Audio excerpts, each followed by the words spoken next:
Pancasila telah dikenal sejak zaman Sriwijaya dan Majapahit. Nilai luhurnya telah diterapkan dalam kehidupan. Pancasila sendiri berasal dari bahasa Sanskerta, yaitu panca berarti 5 dan sila berarti dasar atau asas. Pancasila berarti 5 asas. Istilah Pancasila terdapat dalam buku Negara Kertagama karangan Empu Prapanca dan buku Sutasoma karangan Empu Tantular, yang artinya adalah berbatu sandi yang 5 atau pelaksanaan kesusilaan yang 5.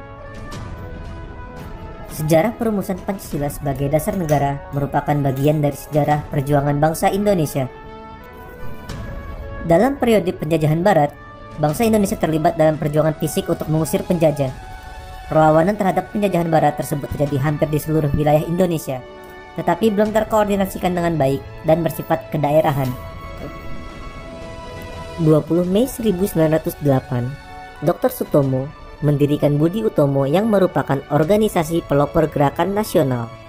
Oleh karenanya, setiap tanggal 20 Mei ditetapkan sebagai Hari Kebangkitan Nasional. Perjuangan pergerakan non-fisik mulai menampakkan hasilnya dengan diselenggarakannya Kongres Pemuda Nasional yang menghasilkan Sumpah Pemuda pada tanggal 28 Oktober 1928. Pada tanggal 9 Maret 1942, pemerintah Hindia Belanda menyerah tanpa syarat kepada Jepang dan mulailah pendudukan Jepang di Indonesia. 3 tahun berselang, Jepang terdesak oleh sekutu, sehingga Jepang berusaha untuk menarik simpati bangsa Indonesia dengan menjanjikan kemerdekaan bagi Indonesia di kemudian hari.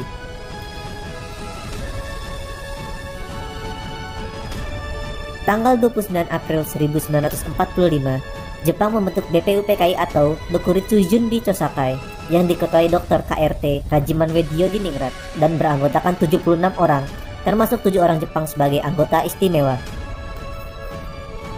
BPUPKI melakukan sidang pertama selama 3 hari dari tanggal 29 Mei 1945 hingga 1 Juni 1945. Pada sidang itu, Mr. Muhammad Yamin, Profesor R. Supomo, dan Insinyur Soekarno secara berurutan mengemukakan pandangannya tentang 5 asas dasar negara Indonesia. Tanggal 1 Juni 1945, Insinyur Soekarno mengusulkan dasar tersebut diberi nama Pancasila. Usulan tersebut diterima dalam sidang BPUPKI pada tanggal 1 Juni 1945. Tahukah kamu?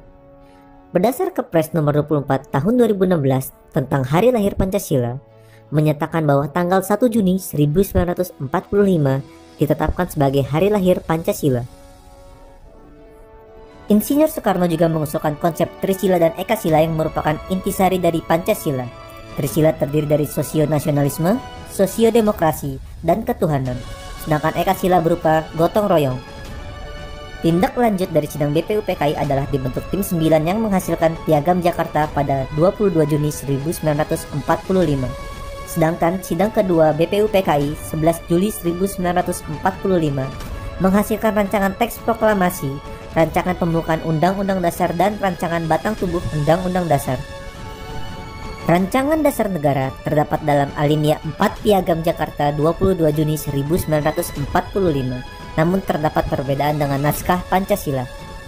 Sila pertama pada Piagam Jakarta berbunyi, ketuhanan dengan kewajiban menjalankan syariat Islam bagi pemeluk-pemeluknya. Tanggal 7 Agustus 1945, BPUPKI dibubarkan dan dibentuk Panitia Persiapan Kemerdekaan Indonesia atau PPKI yang beranggotakan 27 orang dan diketuai oleh Insinyur Soekarno. PPKI atau Dokuritsu Junbi Inkai bertugas menyelenggarakan kemerdekaan Indonesia.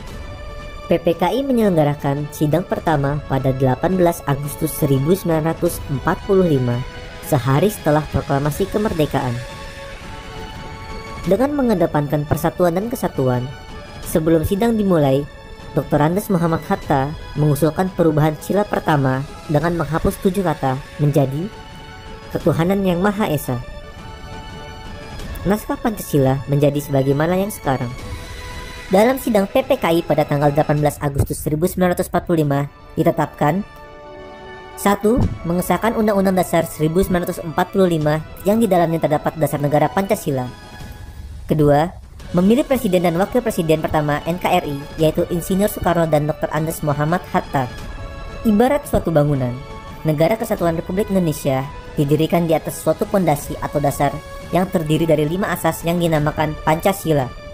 Sebagai paham filosofis, Pancasila memiliki 2 pengertian, yaitu Pancasila sebagai pandangan hidup dan Pancasila sebagai dasar negara.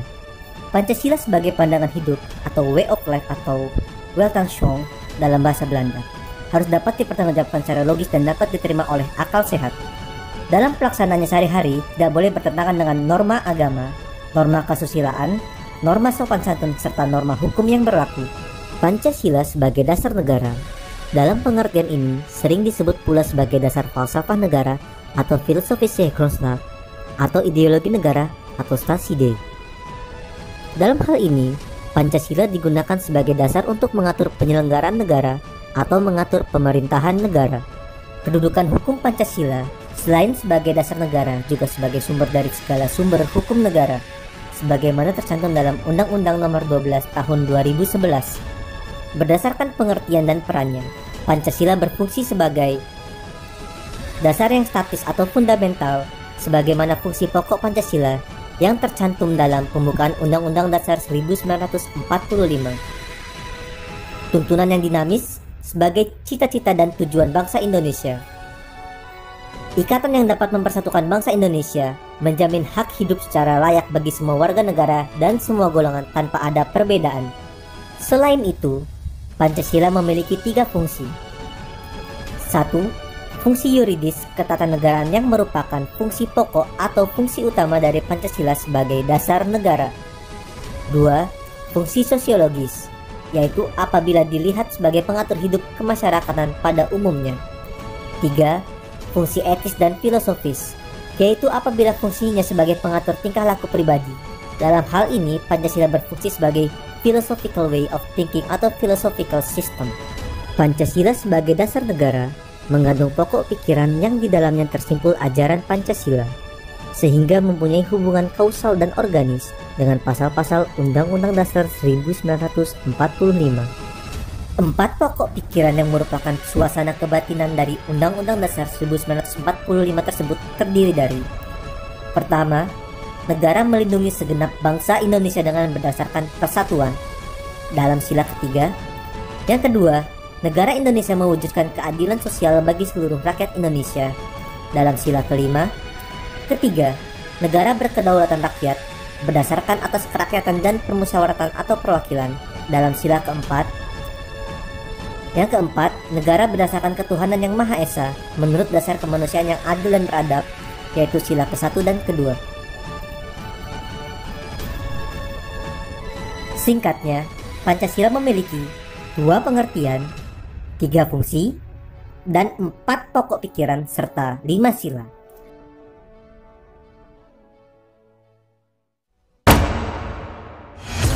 Terima kasih Anda telah menonton video ini.